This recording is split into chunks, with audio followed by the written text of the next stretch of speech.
This is the Classic Auto Mall Show. Broadcast from the studios inside the Classic Auto Mall in Morgantown, Pennsylvania. Just 1 hour west of Philadelphia at Pennsylvania Turnpike exit 298. Featuring nearly 1,000 classic, vintage, and barn-find vehicles for sale under one climate-controlled roof. Now, here's your host, Classic Auto Mall president, and the man with all the toys, Stewart Howden. And welcome. Show number 195. Hard to believe we've gotten this far along in life. Amazing. How about that? Before we get to our wonderful guest this morning, this afternoon, this evening, whenever you happen to be listening, how many cars in inventory today? It's not 1,000. So, well, now you have to help me here. We were off last week. So was it a busy 2 weeks? No, it was not. It was a busy for sales and not for because consignments. I know where we were last week. Yeah. So I'm going to stick right around 935 cars in the building. Steve? Going back to the Porsche reference, would you say 935? That's also a Porsche reference. Yeah. I'm going to go 928. Well, how about 883? Oh, ouch. So we sold a lot of cars last week. So if you have a consignment, please bring it today. Right. Not a lot came in. we need more. So let's get to our guest this morning, because I know we've kept her waiting for too long. How are you? Good morning, Jutta Fausel-Ward, esteemed motorsports and racing photographer and West Coast resident. Doesn't always work out when you're on that left coast. It gets a little early for you, right? 8 o'clock now, yeah. Yeah. So you like living in California? Is that different for you, or you just really like it out there? I like it because I came to Long Beach a long time ago for photographs, of course, racing, and the sunshine, the blue sky, the palm trees, and the Beach Boys. And the Beach Boys, yeah. How cool is that? Everything in California I really like. And it's a very car culture area, obviously, and that's cool too. And you grew up in East Germany, right? Yeah, near Berlin. I had a good young years, or whatever you called it. Right. In my grandfather's house with a big garden, and I had chickens and rabbits, and later on a cat. Right. For different purposes, though. The chicken and the The yard that even had a little fountain. A little lake with the goldfish and all the flowers in there, and a fountain in the middle of the thing. So it was all nice. Yeah, very rural. And I guess cars weren't a part of the culture so much back then, right? I mean, you probably had a truck at the farm. No, we didn't have that.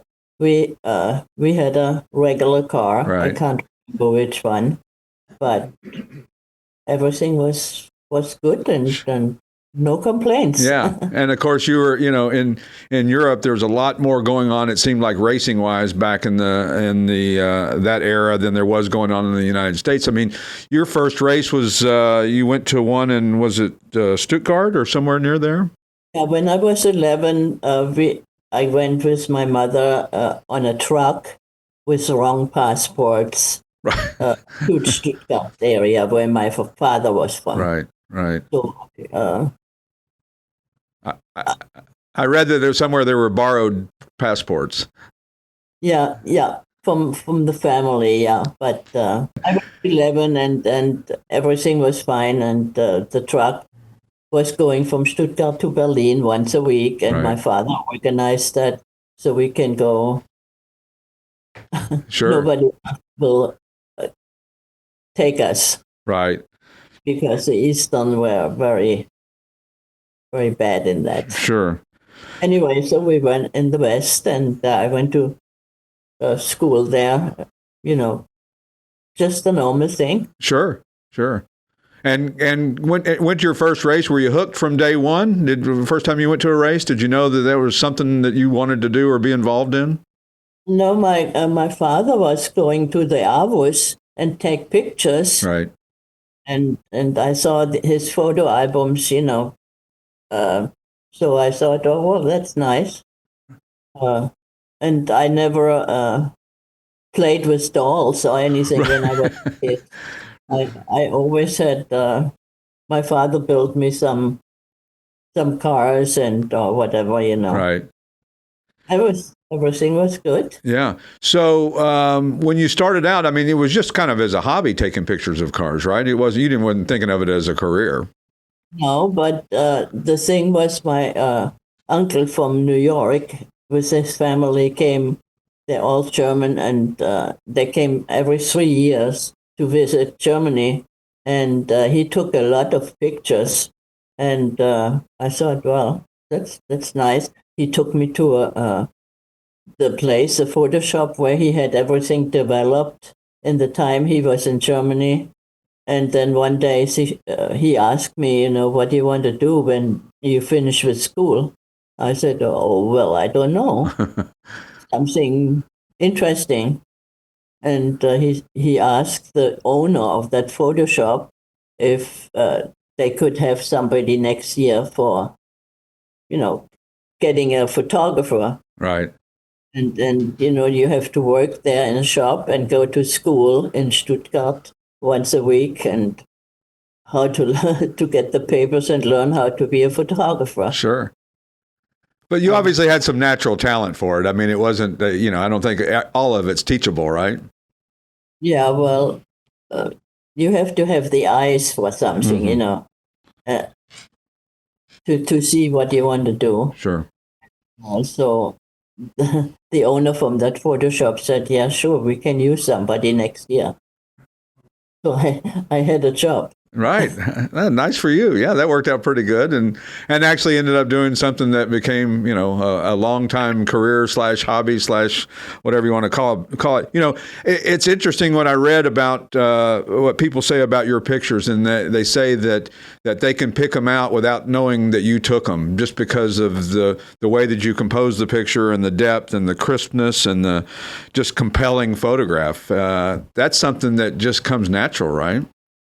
Well, I think so. I don't know. But I had the eye, it's not like they have that digital stuff now. Right. That I stopped doing that because they take about 5 or 6 click, click, click. And and then there's choose which one they want to take, Sure. When I took a picture, I'd wait till I had the position like I wanted. So I did only one picture. Right. I wanted, and not 5 or 10 pictures that do now. Right. And you wouldn't know if it was good until later when you went and developed it, right? Well, yeah, that's black and white. Mostly the newspaper, not the newspaper, but the magazines were always black and white in the big. And then slowly they get into color. And it doesn't matter for me because the black and white I developed in our house in the cellar. I had a lab and I did it and everything was good. And I take a few pictures and then normally I had to do it very quickly because the magazine in Stuttgart I worked for a while, they had a deadline. Right. Of course. So I had to work overnight and finish some pictures I choose from that race and drive to Stuttgart and give it to them. Right. Did you have a preference, black and white over color, or you like both equally? I kind of like both. It depends how I look at it, but black and white for me was still the number one. But color for a magazine was better, maybe for the picture, for the people to look at it. So it's both. I guess a black and white picture is almost like reading a book. You have to kind of conjure up what your thoughts or what it would look like in color and that kind of thing. Maybe that's. But the quality and the sharpness, sometimes it's still better than color. I mean, color got better now. Okay, fine. Sure. Well, you got Photoshop and all that, which changes everything. Then it's just not even a real photo anymore, right? No, I'm not going to take the background off like people do now, or I maybe the only thing I maybe do if they have a pickle in the face, you know. Right. Yeah. If you're doing it for helping them look better, then I think that's okay, right? But it's funny. I was reading that not only that people reading the magazines and the race car drivers, Mario Andretti said he could pick out your photos just seeing one and knew that it was a Jutta photograph. Yeah. That I know him pretty good in all these years, because what I wanted to do in my life to see the world and not just going in the business to sit on the desk from 8 to 5 or whatever. Right. Yeah, it's a great way to see the world when you're photographing Formula One and races that are all around the world and all of that. I mean, it's interesting. I read 186,000 images you have from over the years. Actually, but somewhere close, right? Yeah, it got more and more, in the years, and I did more racing. First I started with hill climb races, and then I went to around Rundstreckenrennen in Germany. Right. It's, the original touring cars and GTs and things like that. So I like to do everything, yeah. Sure. And then I thought in 60, I think it's 62, or I'm not sure, I went to the Nürburgring for the Formula One race the first time. It was Jim Clark's Lotus. When I was in the pits, and I saw that green card with the yellow stripe, Beautiful. And I asked Colin Chapman if I can sit in it after practice, Wow. And I was sitting in it for a few minutes, yeah. But nobody took a picture. Right. Yeah, you were you needed somebody taking a picture of you, although there's some great photographs of you out there as well, too. I've seen quite a few of those on the internet. Some colleagues, they did it when they saw me or whatever, Sure. yeah. And I understand you got invited to dinner with Colin Chapman and the Lotus F1 team maybe more than once, right? Oh, yeah. For a while, every Friday, whatever happens on Friday, new sponsor somewhere, and then they make a little party, and Colin always invited me, of course, and Jim Clark was, I thought, wow, he was my very favorite for a while. Right. I knew him after a few years, and it was just because he was so perfect in everything. Right.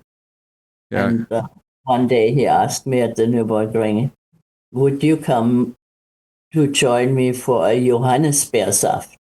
And I was so shocked how he pronounced in German Johannisbeersaft. Right. And what is that? Juice, Johannisbeer. I don't know what it's in it in English.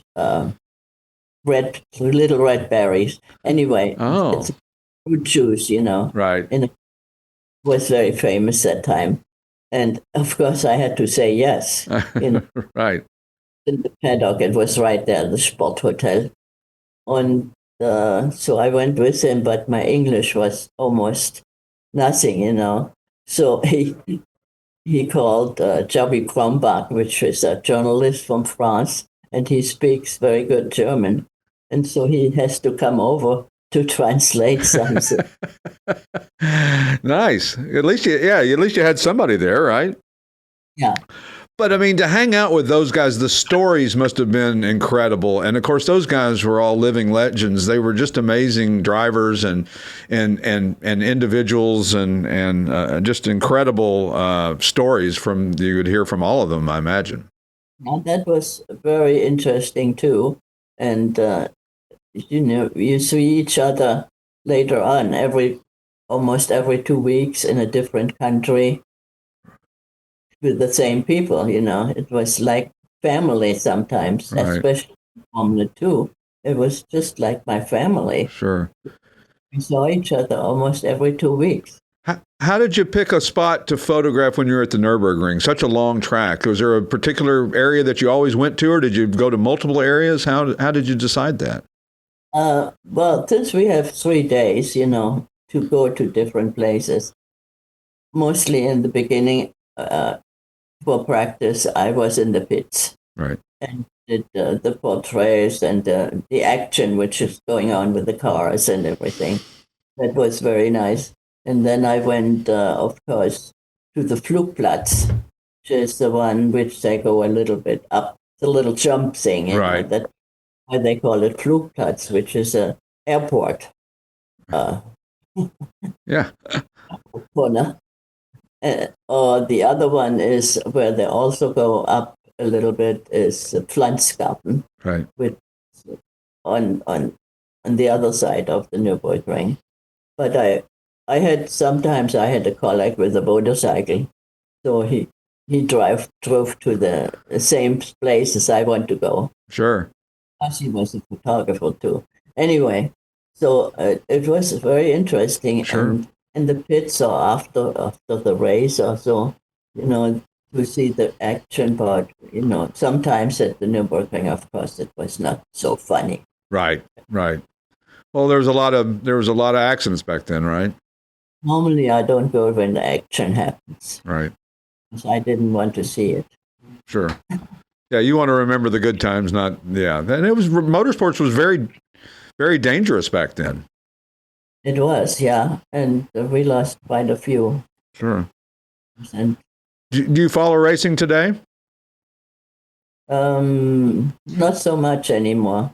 Well, my husband was a designer at Dan Gurney's All American Racers. Right. With the cars, and being an engineer, going to other people later, to other teams.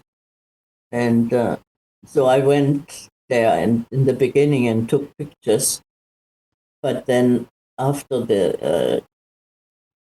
I don't know how I say that, the digital stuff came so much. Right. More and more. And there was one time at Long Beach in the pits when a colleague asked me, "You are history. Are you still using film?"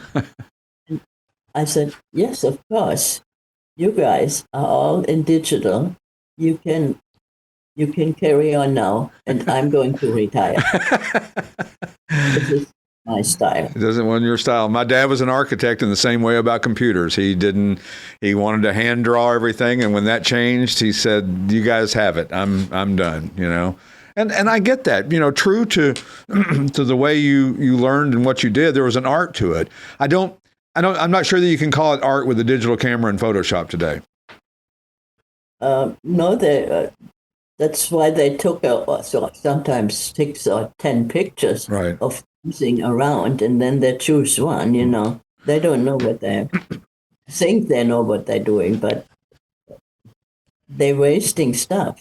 Sure. Just take a picture, one picture. You wait till it's correct, and then it's just one. And when you did the settings on your camera to take a picture, the f-stops and all the stuff, I don't know a lot about it, but I mean, it's very technical in some regards, right? Well, yeah, I don't know. For me, it was quite normal.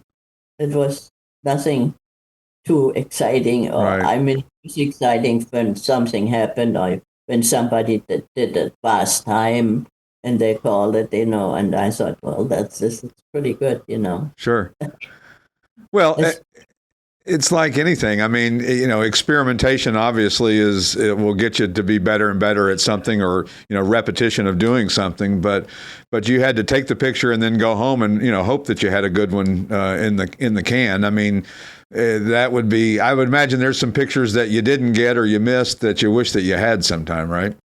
Well, yeah, sometimes it happens, and sometimes when I see it with 2 eyes, and I think maybe this is not good enough. So I took another one. Right. Well, you can take 2. Do you, you've been published in lots of books and magazines and all of that. I mean, Was that rewarding to see your work and people admiring it out in the public and seeing what you did and what your contribution to the sport was? Well, I still learned a lot every time I went to another race. And this magazine I worked for quite a while was a Swiss magazine, a magazine from Zurich in Switzerland. And they bring once a month, and so they like what I'm doing. And then the editor said, sometimes you have to be not to do only the car, you have to do the rounding a little bit with the flowers and the bushes and the trees and, the nice things you see in the first time when you look at it. This is there, like Crystal Palace in England or, things like really beautiful surroundings. Don't take the cars. We know what the cars look like. Right. I saw a great picture that looked like you had taken at the corkscrew at Laguna Seca from behind some tree branches. There were some trees and branches. Oh, that was my favorite. And I told the guys one time they want to cut it, the trees. And I said, no way. Leave at least some of them in that direction from the corkscrew. Yeah. Right. That's my favorite thing, to just have the car between the branches from the tree. Well, it gives it some depth, right? I mean, it gives it some contrast. And Yeah, you see exactly where it was, and then to make it more beautiful. Sure. And not the cars. Okay, the cars look alike every time, but in 1 year, of course, from one year to the other, it was a little change. Sure. But your passion for the sport was more the people than the cars anyway. Yeah, that's right. But when I have to work for a certain magazine, Right. I want to have beautiful pictures of interesting pictures that are maybe not just, okay, that car in that corner, okay, whatever. It has to be a little bit about it from everything. I think that was my idea for being something nice and interesting as well. You watching today how photographers and spectators are all protected from the racing and the action. You all back in the day were right there on the track practically. I mean, weren't there time? Did you ever feel a little in danger or a little nervous about being that close to the track and the action? Didn't even think about it. No, especially in Monaco. We were right behind the Armco around some places in Monaco, and it was great to see them close up. Sure, yeah. I mean, you could get facial expressions from the drivers back in the day because they weren't all completely covered, right? That's right, but they see out better. Some people saw me. Oh, I saw you in that corner. That's pretty good. I like that. So, and back in the day, I mean, you attended over 173 Grand Prix. It was a group of you who were all together, like you said, when you travel and you'd see familiar faces, and it was always fun to see, people that you knew in a foreign land. Yeah. Well, the thing is, especially in Formula 2, of course, I know best all the BMW people. With the teams, of course, I had cars. There were teams with their engines, and there were all the engine people, like Paul Rocher. He was the one who did all the engines, and he was great, and all the mechanics as well. And everybody had a different job, at the races. And then there are the teams, from all the different countries as well, and it was just fun. Sure. Besides being somewhere else and going to a restaurant with different food and right. And then also that there was always some fun. Somebody made something strange, or one of the mechanics from BMW, he had always a guitar with him. And so when we are like in Enna, in Sicily, the racetrack. He took it to the restaurant and then he played, between eating or, being there for dinner, or then they had, later on, they had a motorhome from BMW. And in Enna, they always made a party in the evening with all the other drivers there, whoever wants to come, Right. Always drinks, especially beer. Right. That was different. Yeah. Did you like coming to the U.S. to the races in the United States? Or I guess Watkins Glen and those places? Oh, yeah. I did a lot of Watkins Glen Formula One, and then I came, I think it was in the 70s when I came first to the West Coast, like Laguna Seca, and then at 75 there was Long Beach, and then Riverside was there, which was interesting too. Sure. I like to go there, yeah. Yeah, there's a picture I think that you shot at Riverside. It looks like, I guess the IROC cars, the Camaro cars or something. It's a great picture. Lots of dust, and you can feel the speed. Yeah. That was the first one of the IROC races was with Porsches. Right. And then was later on they changed it to American cars. But when the Porsche was there, that was kind of strange for me or funny, because suddenly in the pits in Riverside, I saw all these European photographers and journalists, Right. And then I found out later, Porsche invited some for the IROC, for the first IROC race, and everybody was shocked. What are you doing here? When did you come here? I said, I was here for 2 weeks already, Right. or 3 weeks or whatever, other races, And then the guy who did the invitations from Porsche, he came and apologized. Oh, he did. Nice. Well, that makes you feel good, right? Yeah. Yeah. I mean, yeah, you were there anyway, right? Yeah, right.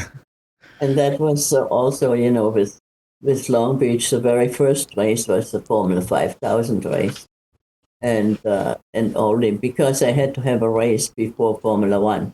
So that was in the fall, the Formula 5000 race. And then in the springtime next year was Formula One when it started there. Gotcha. Yeah. And that was great at Long Beach. I saw a Formula One race there in the early 80s. That was fun to see because, those of us who had never experienced Formula One in person didn't realize how fast those cars were back in the day. They were fast. Yeah, that's true. Was it hard to photograph a moving race car? I mean, did the movement create any difficulties for you? Did you have to have a different eye for when things were moving that fast? No, you just go with them. Right. Camera. You follow them when they come, and then they're in focus, and the background maybe is not very focused. Sure. So The moving. Right. So Formula 2, you just, you got your book out the Glory Years, 1967 to 1984. Was that your favorite series to photograph, Formula 2? Yes, actually it was, because of the surrounding, that it was not so strict, everything, and it was more a little normal, not you can't go there or you can't go there. Sure. Well, sometimes there were people who say, what's that woman doing in there? Take her out. Right. Which was also a friend of mine, said, no. She has all the right tickets. All the access. Absolutely. Anyway, things like that happen too. Sure. Yeah. And your book is available through Evro Publishing. I see that, evropublishing.com. We'll put it up on the screen when we edit this and put it out there. So if you get a chance, check out that book. I haven't seen it yet, but I've got a copy I'm going to order, and can't wait to look at all the wonderful pictures and see all the history. Well, thank you very much. You're very welcome. So, you also shot ski races as well too. Was that World Cup skiing you were photographer of? Yeah, there was a World Cup skiing. Mostly, I like the downhills. Sure. I worked for the German ski magazine at that time, which I did, I think, for 12 years or whatever. Anyway, so it was fun to do racing in the summer, and in the winter I do skiing, yeah. And both fast, so it both kind of got that movement thing. Yeah, and that was what I like, and all the different mountains in Europe and everything. But I only do mostly only the men's races, because we've been 2 photographers for the ski magazine, and the guy was doing the girls. Right. That makes sense, right? I get it. So what's in your all's garage today? Your husband, as you mentioned earlier, John Ward, a race car designer and engineer. What do y'all drive on a daily? And the more mundane, the better. So if it's a minivan, that's okay. Actually, since we both retired now, John is building guitars. Nice. And I'm doing flower arrangements with better quality Chinese flowers, which you don't have to water. Right. Oh, I like that a lot. Yeah, I did. I did the design. I learned the design as well, and it was just something in America which I thought. I got invited with somebody when I came here, for dinner or to whatever. And in Germany, you bring some flowers to people when you invited to their home, Right. The first time at least. So I was trying to get flowers in America at that time.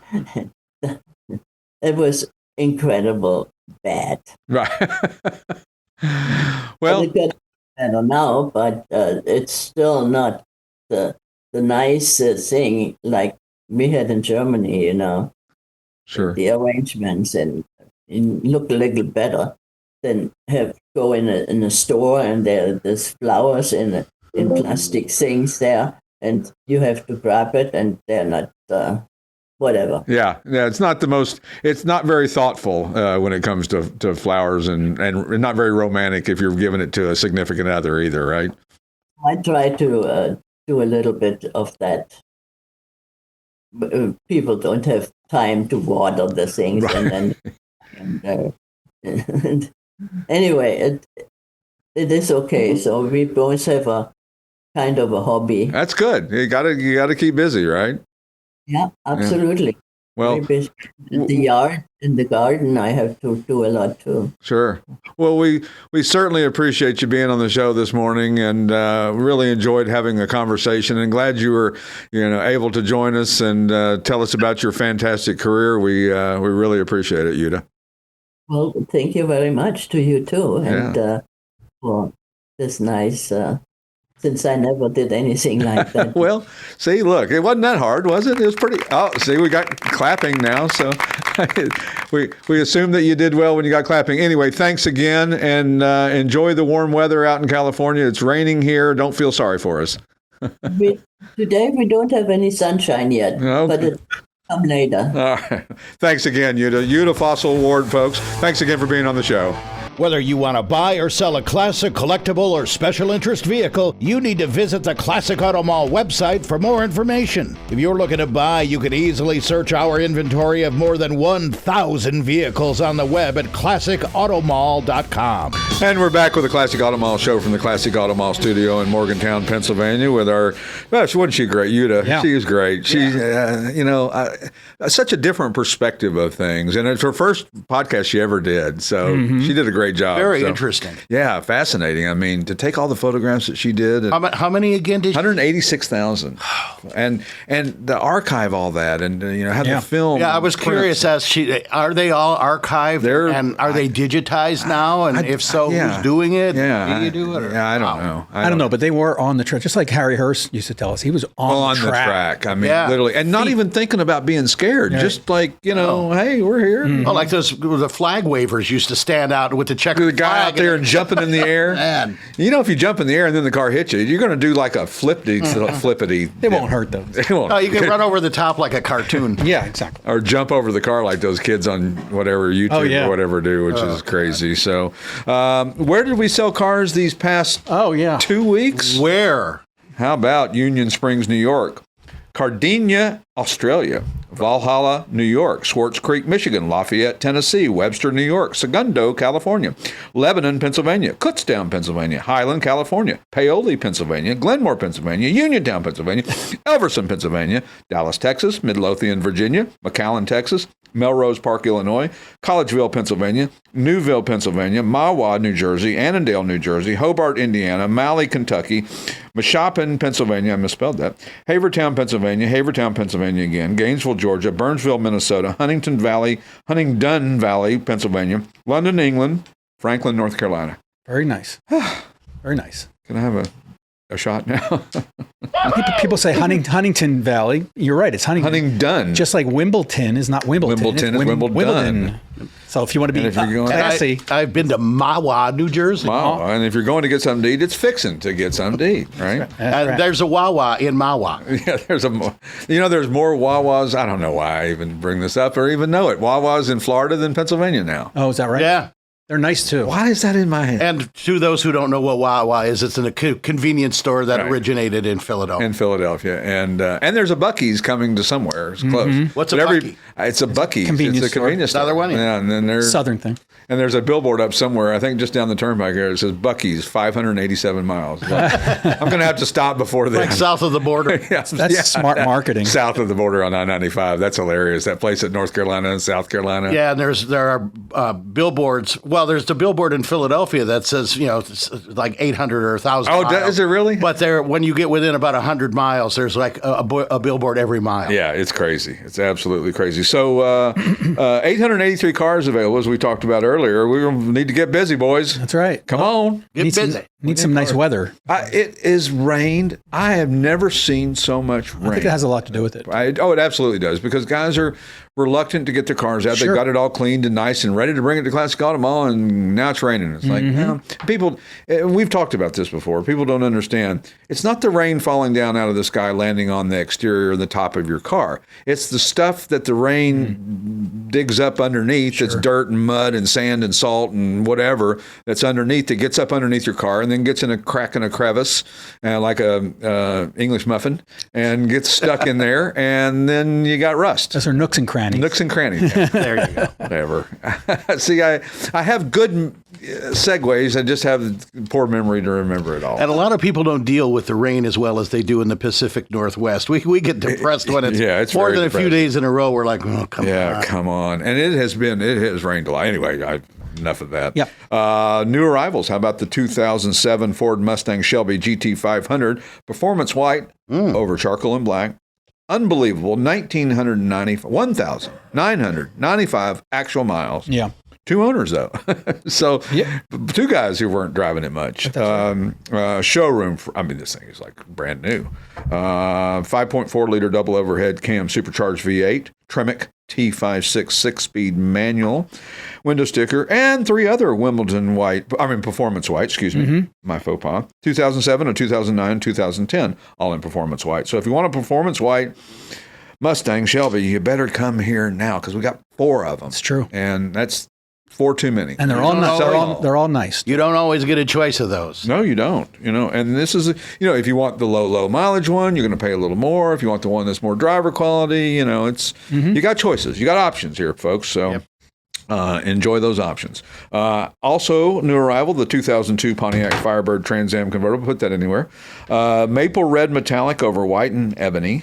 50,577 actual miles. Only 33 of these built. Yes, in this color. That's the rarest color in 2002. Only 3.4% of Firebirds came out in this color. Oh my God. As the description says.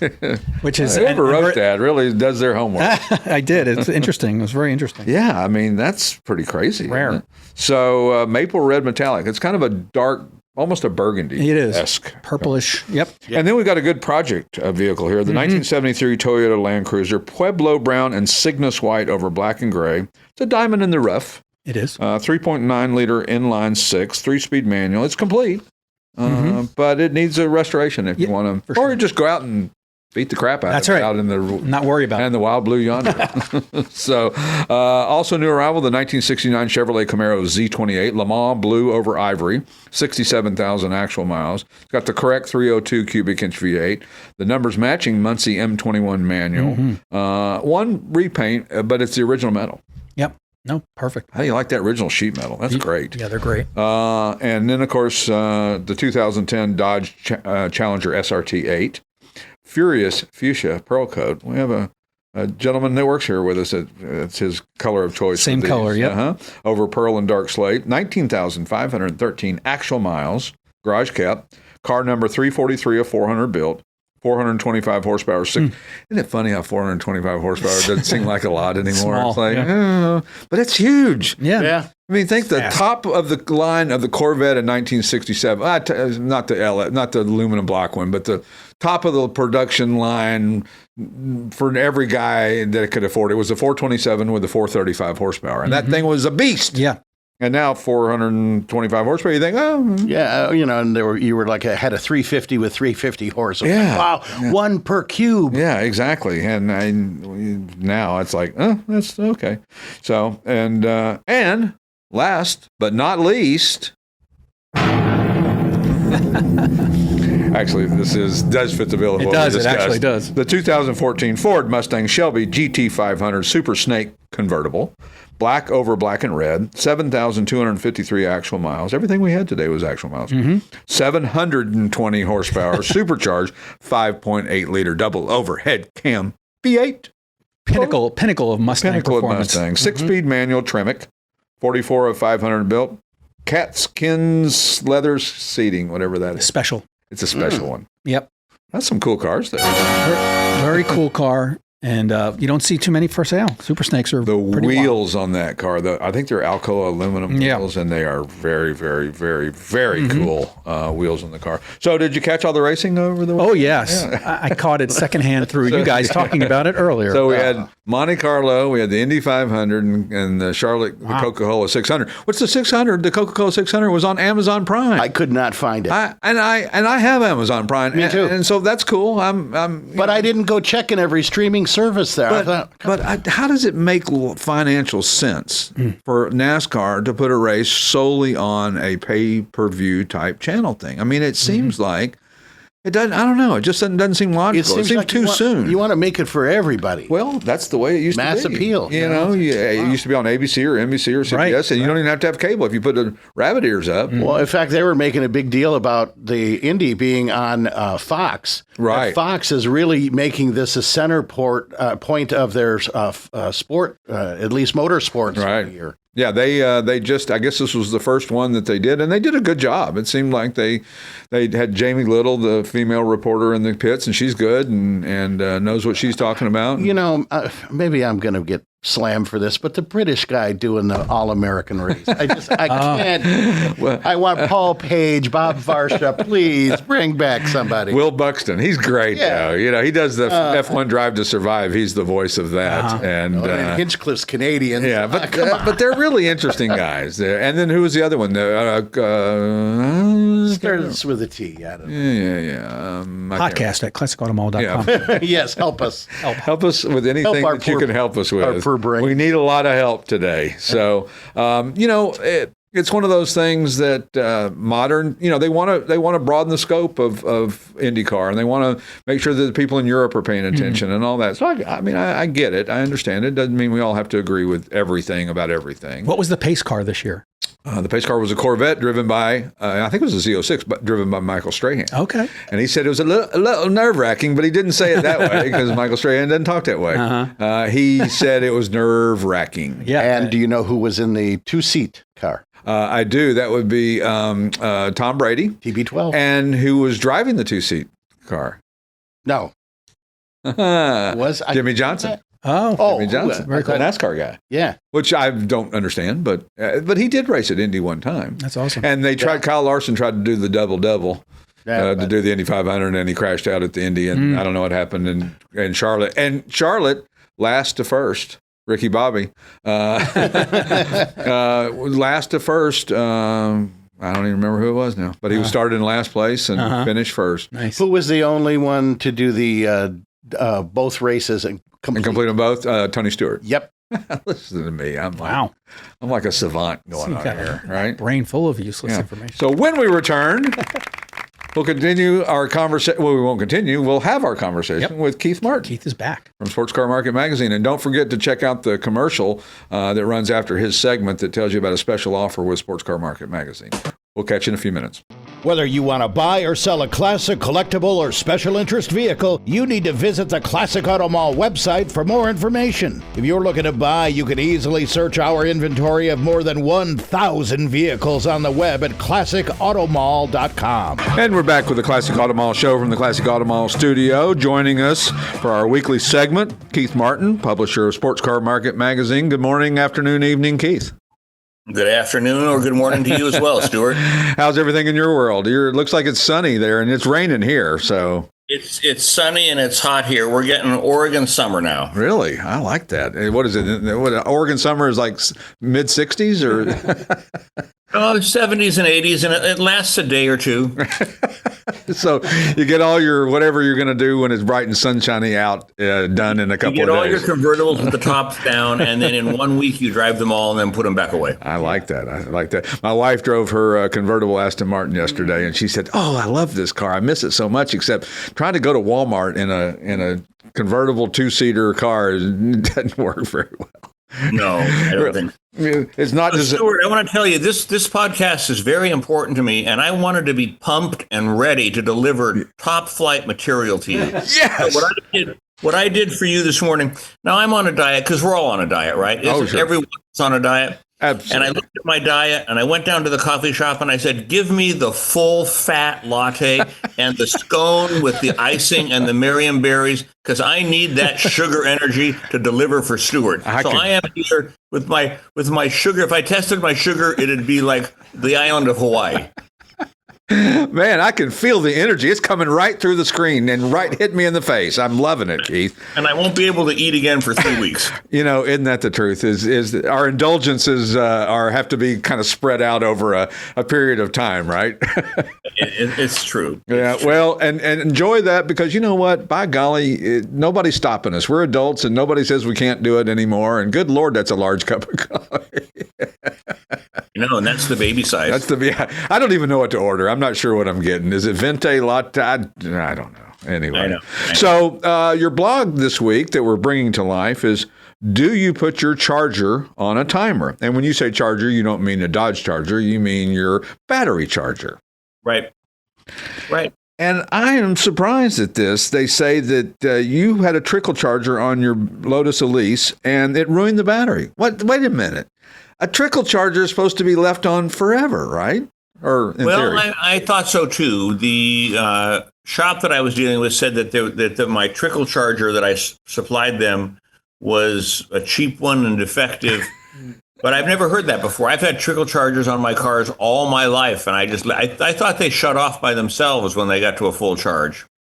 That's usually the idea and why you like them so much. Those old big box things we used to roll around with the handles on them, and you put those on, and boy, you didn't leave that on overnight because you'd come home to a fried battery the next day. But I've never heard of that. And like you said, even the cheapy ones that you could get at your local whatever mart that looked like a weird little contraption, they lasted forever and never any trouble. Right. I was surprised, but I thought I'd just pose the question. I did get some interesting responses with people sending me pictures of their trickle chargers on timers. Really? so that they would charge 4 to 6 hours a day, and that was it. But wait a minute. The whole design of the trickle charger, I thought, was that it trickle charged the battery, and when it got to a certain level, it would either up the trickle or lower the trickle.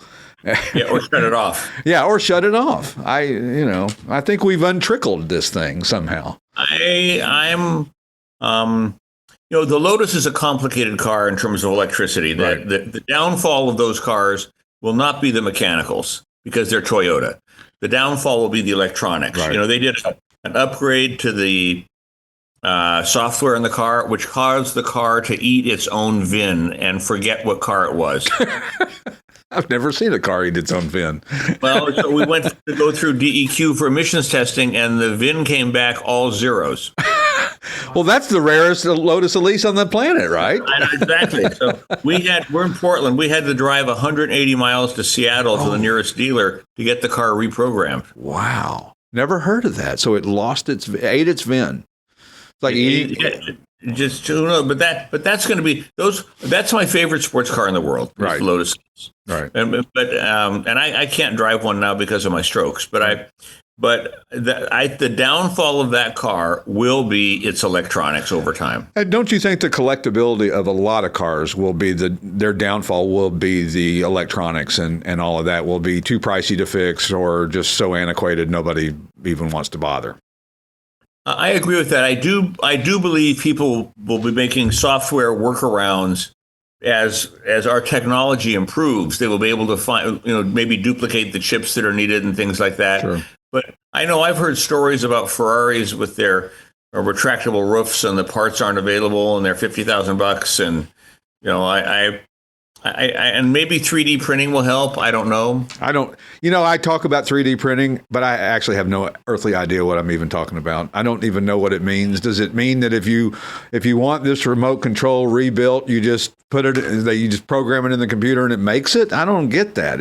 Where's all the parts? Where's all the guts? Where's all the everything? I don't know. That I don't think will happen, but I think it's like little tiny mechanical pieces, right. Like and maybe even something like a connecting rod or some part. Right.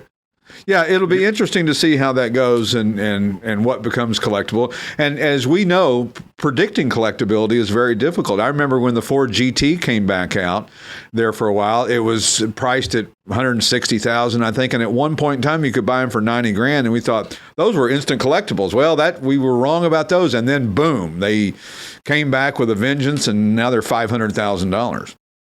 Yeah, that's a car that I don't really understand. I tested one for the New York Times. I was the first independent journalist to be given a Ford GT, and they said just bring it back in a week and go wherever you want. Wow! And it's a great car, but it's a tribute car, right? And the whole bump for the Gulf colors is beyond my comprehension. Right. It doesn't. Yeah, it's hard to imagine that means as much as it means in that world. I don't get it. But there's a lot of things that we don't get in this world when it comes to the car hobby, and that's what makes it interesting and fun for everybody, I guess. That different strokes for different folks.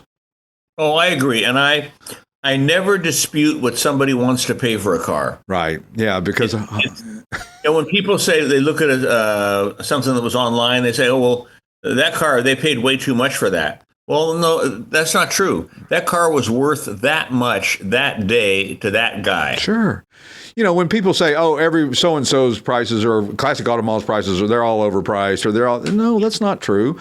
It's listen, just because somebody's asking a certain price for it, if you knew the reserve at every reserve-based auction, nobody would ever go to the auctions because the reserves are always set on, if I hit a home run. But the reality of it is it's probably going to end up right here, and I'll take that, but I'd like it to be here.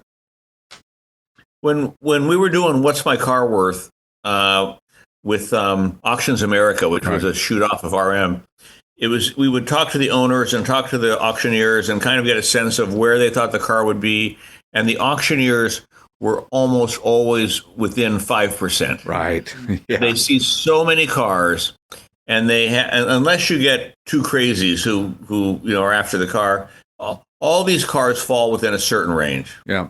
Well, it was funny. It's like watching, Barrett Jackson when they had the fantasy bid where you guess the price of the car. I'm always amazed at how good those guys are when you have these outlier prices that you don't normally see, but you get two guys who just don't want to give in to the other, and the price goes, 20%, 30%, maybe more than what the perceived book value of it is.